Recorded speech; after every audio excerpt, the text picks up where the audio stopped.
ಗಡಿಯಂಚಿನ ಭಾಗದ ಜನರ ಬದುಕಿನ ಬಗ್ಗೆ ನಾವು ಮಾತಾಡ್ತಾ ಇದ್ವಿ. ಕಾಶ್ಮೀರದಲ್ಲಿ ಯುದ್ಧದ ಕಾರ್ಮೋಡ ಕವಿದಿದ್ರೆ ಈ ಡೀಪ್ ಫಾರೆಸ್ಟ್ಗಳಲ್ಲಿ ಜನರ ಬದುಕು ಹೇಗಿದೆ ಅನ್ನೋದನ್ನ ನಾವು ತೋರಿಸ್ತಾ ಇದ್ದೀವಿ. ಇಲ್ಲಿ ಕಣ್ಣು ಹಾಯಿಸಿದಲ್ಲೆಲ್ಲ ಕಾಣೋದು ಬರೀ ಕಾಡು. ನಿಮಗೆ ಅಲ್ಲಿನ ಜನರ ಬದುಕು ಹೇಗೆ, ಏನ್ ಮಾಡ್ತಾರೋ ಅವರು ಬದುಕಿಗೆ. ಇಲ್ಲಿ ಟೂರಿಸ್ಟ್ಗಳು ಕೂಡ ಬರೋದು ಬಹಳ ವಿರಳ. ಯಾಕಂತ ಹೇಳಿದ್ರೆ ಇದು ಫುಲ್ ಡೀಪ್ ಫಾರೆಸ್ಟ್. ಇದು ಇಲ್ಲಿ ಎಲ್ಲಿ ನೋಡಿದ್ರು ಕೂಡ ಕಾಡೇ ನಿಮಗೆ ಕಾಣಿಸುತ್ತೆ. ಅಲ್ಲಿ ಹೋಗೋದಕ್ಕೆ ಬರೋದಕ್ಕೆ ವೆಹಿಕಲ್ಗಳ ವ್ಯವಸ್ಥೆ ಇಲ್ಲ, ಹೋಗೋದಕ್ಕೆ ಬರೋದಕ್ಕೆ ಯಾವುದೇ ಬಸ್ಗಳ ವ್ಯವಸ್ಥೆ ಇಲ್ಲ.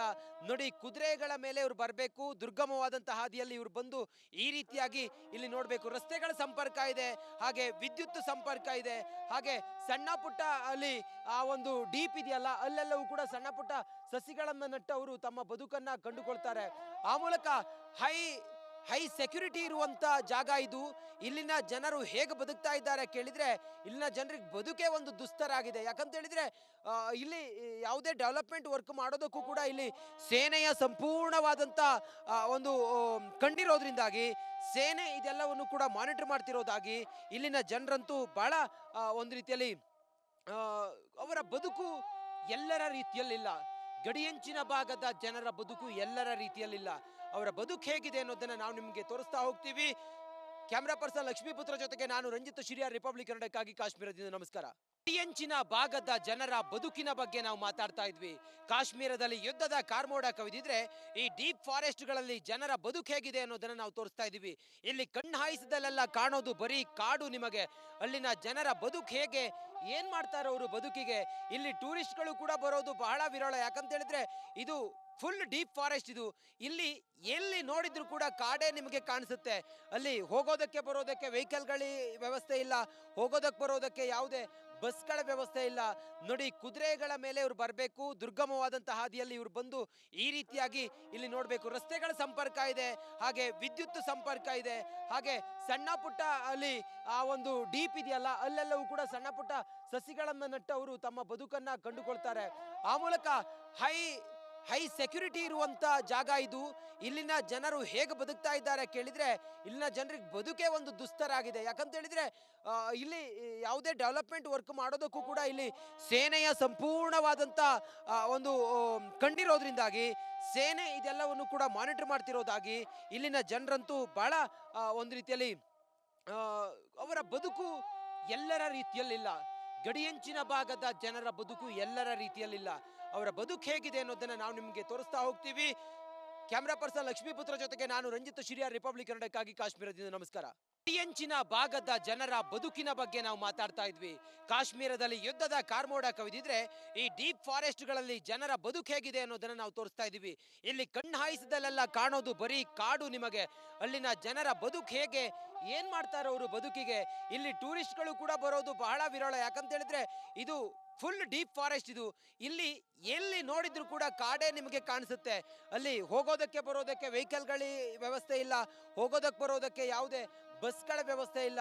ನೋಡಿ, ಕುದುರೆಗಳ ಮೇಲೆ ಇವ್ರು ಬರಬೇಕು, ದುರ್ಗಮವಾದಂತಹ ಹಾದಿಯಲ್ಲಿ ಇವ್ರು ಬಂದು ಈ ರೀತಿಯಾಗಿ ಇಲ್ಲಿ ನೋಡಬೇಕು. ರಸ್ತೆಗಳ ಸಂಪರ್ಕ ಇದೆ, ಹಾಗೆ ವಿದ್ಯುತ್ ಸಂಪರ್ಕ ಇದೆ, ಹಾಗೆ ಸಣ್ಣ ಪುಟ್ಟ ಅಲ್ಲಿ ಆ ಒಂದು ಡೀಪ್ ಇದೆಯಲ್ಲ ಅಲ್ಲೆಲ್ಲವೂ ಕೂಡ ಸಣ್ಣ ಪುಟ್ಟ ಸಸಿಗಳನ್ನು ನಟ್ಟು ಅವರು ತಮ್ಮ ಬದುಕನ್ನ ಕಂಡುಕೊಳ್ತಾರೆ.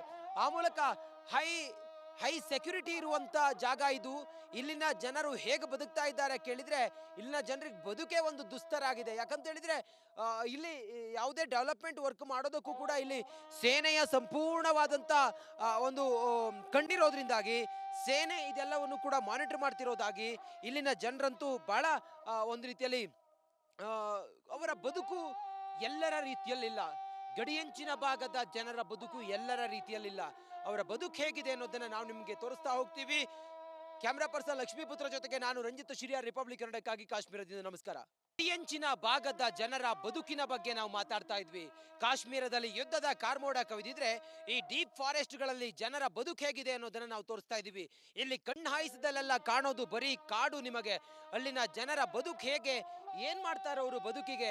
ಇಲ್ಲಿ ಟೂರಿಸ್ಟ್ಗಳು ಕೂಡ ಬರೋದು ಬಹಳ ವಿರಳ. ಯಾಕಂತ ಹೇಳಿದ್ರೆ ಇದು ಫುಲ್ ಡೀಪ್ ಫಾರೆಸ್ಟ್. ಇದು ಇಲ್ಲಿ ಎಲ್ಲಿ ನೋಡಿದ್ರು ಕೂಡ ಕಾಡೇ ನಿಮಗೆ ಕಾಣಿಸುತ್ತೆ. ಅಲ್ಲಿ ಹೋಗೋದಕ್ಕೆ ಬರೋದಕ್ಕೆ ವೆಹಿಕಲ್ಗಳ ವ್ಯವಸ್ಥೆ ಇಲ್ಲ, ಹೋಗೋದಕ್ಕೆ ಬರೋದಕ್ಕೆ ಯಾವುದೇ ಬಸ್ಗಳ ವ್ಯವಸ್ಥೆ ಇಲ್ಲ. ನೋಡಿ, ಕುದುರೆಗಳ ಮೇಲೆ ಇವ್ರು ಬರಬೇಕು, ದುರ್ಗಮವಾದಂತಹ ಹಾದಿಯಲ್ಲಿ ಇವ್ರು ಬಂದು ಈ ರೀತಿಯಾಗಿ ಇಲ್ಲಿ ನೋಡಬೇಕು. ರಸ್ತೆಗಳ ಸಂಪರ್ಕ ಇದೆ, ಹಾಗೆ ವಿದ್ಯುತ್ ಸಂಪರ್ಕ ಇದೆ, ಹಾಗೆ ಸಣ್ಣ ಪುಟ್ಟ ಅಲ್ಲಿ ಆ ಒಂದು ಡೀಪ್ ಇದೆಯಲ್ಲ, ಅಲ್ಲೆಲ್ಲವೂ ಕೂಡ ಸಣ್ಣ ಪುಟ್ಟ ಸಸಿಗಳನ್ನ ನಟ್ಟು ಅವರು ತಮ್ಮ ಬದುಕನ್ನ ಕಂಡುಕೊಳ್ತಾರೆ. ಆ ಮೂಲಕ ಹೈ ಸೆಕ್ಯೂರಿಟಿ ಇರುವಂತ ಜಾಗ ಇದು. ಇಲ್ಲಿನ ಜನರು ಹೇಗೆ ಬದುಕ್ತಾ ಇದ್ದಾರೆ ಕೇಳಿದ್ರೆ, ಇಲ್ಲಿನ ಜನರಿಗೆ ಬದುಕೇ ಒಂದು ದುಸ್ತರ ಆಗಿದೆ. ಯಾಕಂತ ಹೇಳಿದ್ರೆ ಇಲ್ಲಿ ಯಾವುದೇ ಡೆವಲಪ್ಮೆಂಟ್ ವರ್ಕ್ ಮಾಡೋದಕ್ಕೂ ಕೂಡ ಇಲ್ಲಿ ಸೇನೆಯ ಸಂಪೂರ್ಣವಾದಂತ ಒಂದು ಕಂಡಿರೋದ್ರಿಂದಾಗಿ ಸೇನೆ ಇದೆಲ್ಲವನ್ನು ಕೂಡ ಮಾನಿಟರ್ ಮಾಡ್ತಿರೋದಾಗಿ ಇಲ್ಲಿನ ಜನರಂತೂ ಬಹಳ ಒಂದು ರೀತಿಯಲ್ಲಿ ಅವರ ಬದುಕು ಎಲ್ಲರ ರೀತಿಯಲ್ಲಿಲ್ಲ. ಗಡಿಯಂಚಿನ ಭಾಗದ ಜನರ ಬದುಕು ಎಲ್ಲರ ರೀತಿಯಲ್ಲಿಲ್ಲ. ಅವರ ಬದುಕು ಹೇಗಿದೆ ಅನ್ನೋದನ್ನ ನಾವು ನಿಮಗೆ ತೋರಿಸ್ತಾ ಹೋಗ್ತೀವಿ. ಕ್ಯಾಮ್ರಾ ಪರ್ಸನ್ ಲಕ್ಷ್ಮೀಪುತ್ರ ಜೊತೆಗೆ ನಾನು ರಂಜಿತ್ ಶಿರಿಯಾರ್, ರಿಪಬ್ಲಿಕ್ ಕನ್ನಡಕ್ಕಾಗಿ ಕಾಶ್ಮೀರದಿಂದ. ನಮಸ್ಕಾರ. ಗಡಿಯಂಚಿನ ಭಾಗದ ಜನರ ಬದುಕಿನ ಬಗ್ಗೆ ನಾವು ಮಾತಾಡ್ತಾ ಇದ್ವಿ. ಕಾಶ್ಮೀರದಲ್ಲಿ ಯುದ್ಧದ ಕಾರ್ಮೋಡ ಕವಿದಿದ್ರೆ ಈ ಡೀಪ್ ಫಾರೆಸ್ಟ್ಗಳಲ್ಲಿ ಜನರ ಬದುಕು ಹೇಗಿದೆ ಅನ್ನೋದನ್ನ ನಾವು ತೋರಿಸ್ತಾ ಇದ್ದೀವಿ. ಇಲ್ಲಿ ಕಣ್ಣು ಹಾಯಿಸಿದಲ್ಲೆಲ್ಲ ಕಾಣೋದು ಬರೀ ಕಾಡು ನಿಮಗೆ. ಅಲ್ಲಿನ ಜನರ ಬದುಕು ಹೇಗೆ, ಏನ್ ಮಾಡ್ತಾರೋ ಅವರು ಬದುಕಿಗೆ. ಇಲ್ಲಿ ಟೂರಿಸ್ಟ್ಗಳು ಕೂಡ ಬರೋದು ಬಹಳ ವಿರಳ. ಯಾಕಂತ ಹೇಳಿದ್ರೆ ಇದು ಫುಲ್ ಡೀಪ್ ಫಾರೆಸ್ಟ್ ಇದು. ಇಲ್ಲಿ ಎಲ್ಲಿ ನೋಡಿದ್ರು ಕೂಡ ಕಾಡೇ ನಿಮಗೆ ಕಾಣಿಸುತ್ತೆ. ಅಲ್ಲಿ ಹೋಗೋದಕ್ಕೆ ಬರೋದಕ್ಕೆ ವೆಹಿಕಲ್ಗಳ ವ್ಯವಸ್ಥೆ ಇಲ್ಲ, ಹೋಗೋದಕ್ಕೆ ಬರೋದಕ್ಕೆ ಯಾವುದೇ ಬಸ್ಗಳ ವ್ಯವಸ್ಥೆ ಇಲ್ಲ. ನೋಡಿ, ಕುದುರೆಗಳ ಮೇಲೆ ಇವ್ರು ಬರಬೇಕು, ದುರ್ಗಮವಾದಂತಹ ಹಾದಿಯಲ್ಲಿ ಇವ್ರು ಬಂದು ಈ ರೀತಿಯಾಗಿ ಇಲ್ಲಿ ನೋಡಬೇಕು. ರಸ್ತೆಗಳ ಸಂಪರ್ಕ ಇದೆ, ಹಾಗೆ ವಿದ್ಯುತ್ ಸಂಪರ್ಕ ಇದೆ, ಹಾಗೆ ಸಣ್ಣ ಪುಟ್ಟ ಅಲ್ಲಿ ಆ ಒಂದು ಡೀಪ್ ಇದೆಯಲ್ಲ, ಅಲ್ಲೆಲ್ಲವೂ ಕೂಡ ಸಣ್ಣ ಪುಟ್ಟ ಸಸಿಗಳನ್ನ ನಟ್ಟು ಅವರು ತಮ್ಮ ಬದುಕನ್ನ ಕಂಡುಕೊಳ್ತಾರೆ. ಆ ಮೂಲಕ ಹೈ ಸೆಕ್ಯೂರಿಟಿ ಇರುವಂತ ಜಾಗ ಇದು.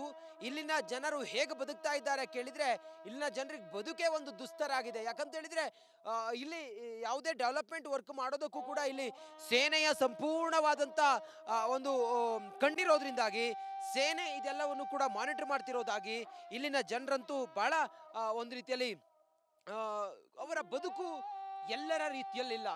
ಗಡಿಯಂಚಿನ ಭಾಗದ ಜನರ ಬದುಕು ಎಲ್ಲರ ರೀತಿಯಲ್ಲಿಲ್ಲ. ಅವರ ಬದುಕು ಹೇಗಿದೆ ಅನ್ನೋದನ್ನ ನಾವು ನಿಮಗೆ ತೋರಿಸ್ತಾ ಹೋಗ್ತೀವಿ.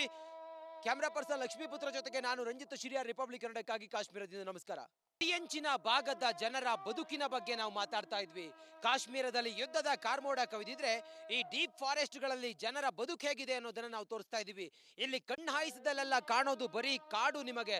ಅಲ್ಲಿನ ಜನರ ಬದುಕು ಹೇಗೆ, ಏನ್ ಮಾಡ್ತಾರೋ ಅವರು ಬದುಕಿಗೆ. ಇಲ್ಲಿ ಟೂರಿಸ್ಟ್ಗಳು ಕೂಡ ಬರೋದು ಬಹಳ ವಿರಳ. ಯಾಕಂತ ಹೇಳಿದ್ರೆ ಇದು ಫುಲ್ ಡೀಪ್ ಫಾರೆಸ್ಟ್ ಇದು. ಇಲ್ಲಿ ಎಲ್ಲಿ ನೋಡಿದ್ರು ಕೂಡ ಕಾಡೇ ನಿಮಗೆ ಕಾಣಿಸುತ್ತೆ. ಅಲ್ಲಿ ಹೋಗೋದಕ್ಕೆ ಬರೋದಕ್ಕೆ ವೆಹಿಕಲ್ಗಳ ವ್ಯವಸ್ಥೆ ಇಲ್ಲ, ಹೋಗೋದಕ್ಕೆ ಬರೋದಕ್ಕೆ ಯಾವುದೇ ಬಸ್ಗಳ ವ್ಯವಸ್ಥೆ ಇಲ್ಲ. ನೋಡಿ, ಕುದುರೆಗಳ ಮೇಲೆ ಇವ್ರು ಬರಬೇಕು, ದುರ್ಗಮವಾದಂತಹ ಹಾದಿಯಲ್ಲಿ ಇವ್ರು ಬಂದು ಈ ರೀತಿಯಾಗಿ ಇಲ್ಲಿ ನೋಡಬೇಕು. ರಸ್ತೆಗಳ ಸಂಪರ್ಕ ಇದೆ, ಹಾಗೆ ವಿದ್ಯುತ್ ಸಂಪರ್ಕ ಇದೆ, ಹಾಗೆ ಸಣ್ಣ ಪುಟ್ಟ ಅಲ್ಲಿ ಆ ಒಂದು ಡೀಪ್ ಇದೆಯಲ್ಲ, ಅಲ್ಲೆಲ್ಲವೂ ಕೂಡ ಸಣ್ಣ ಪುಟ್ಟ ಸಸಿಗಳನ್ನ ನಟ್ಟು ಅವರು ತಮ್ಮ ಬದುಕನ್ನ ಕಂಡುಕೊಳ್ತಾರೆ. ಆ ಮೂಲಕ ಹೈ ಸೆಕ್ಯೂರಿಟಿ ಇರುವಂತ ಜಾಗ ಇದು. ಇಲ್ಲಿನ ಜನರು ಹೇಗೆ ಬದುಕ್ತಾ ಇದ್ದಾರೆ ಕೇಳಿದ್ರೆ, ಇಲ್ಲಿನ ಜನರಿಗೆ ಬದುಕೇ ಒಂದು ದುಸ್ತರ ಆಗಿದೆ. ಯಾಕಂತ ಹೇಳಿದ್ರೆ ಇಲ್ಲಿ ಯಾವುದೇ ಡೆವಲಪ್ಮೆಂಟ್ ವರ್ಕ್ ಮಾಡೋದಕ್ಕೂ ಕೂಡ ಇಲ್ಲಿ ಸೇನೆಯ ಸಂಪೂರ್ಣವಾದಂತ ಒಂದು ಕಂಡಿರೋದ್ರಿಂದಾಗಿ ಸೇನೆ ಇದೆಲ್ಲವನ್ನು ಕೂಡ ಮಾನಿಟರ್ ಮಾಡ್ತಿರೋದಾಗಿ ಇಲ್ಲಿನ ಜನರಂತೂ ಬಹಳ ಒಂದು ರೀತಿಯಲ್ಲಿ ಅವರ ಬದುಕು ಎಲ್ಲರ ರೀತಿಯಲ್ಲಿಲ್ಲ. ಗಡಿಯಂಚಿನ ಭಾಗದ ಜನರ ಬದುಕು ಎಲ್ಲರ ರೀತಿಯಲ್ಲಿಲ್ಲ. ಅವರ ಬದುಕು ಹೇಗಿದೆ ಅನ್ನೋದನ್ನ ನಾವು ನಿಮಗೆ ತೋರಿಸ್ತಾ ಹೋಗ್ತೀವಿ. ಕ್ಯಾಮ್ರಾ ಪರ್ಸನ್ ಲಕ್ಷ್ಮೀಪುತ್ರ ಜೊತೆಗೆ ನಾನು ರಂಜಿತ್ ಶಿರಿಯಾರ್, ರಿಪಬ್ಲಿಕ್ ಕನ್ನಡಕ್ಕಾಗಿ ಕಾಶ್ಮೀರದಿಂದ. ನಮಸ್ಕಾರ.